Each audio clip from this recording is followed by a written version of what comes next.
आज 2 फेब्रुवारी जागतिक पाणथळ भूमी दिन म्हणजेच वर्ल्ड वेटलँड्स डे। आजच्याच दिवशी 1933 रोजी ॲडॉल्फ हिटलरने जर्मनीची संसद बरखास्त केली।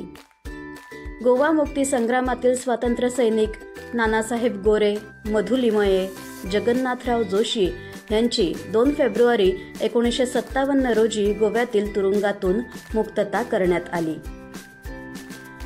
2 फेब्रुवारी 1962 रोजी तब्बल 400 वर्षांनंतर नेपच्यून आणि प्लुटो हे ग्रह एका रेषेत आले।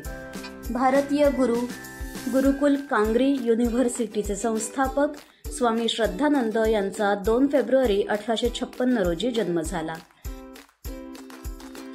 ज्ञानकोशकार डॉक्टर श्रीधर व्यंकटेश केतकर यांचा 2 फेब्रुवारी 1884 रोजी जन्म झाला।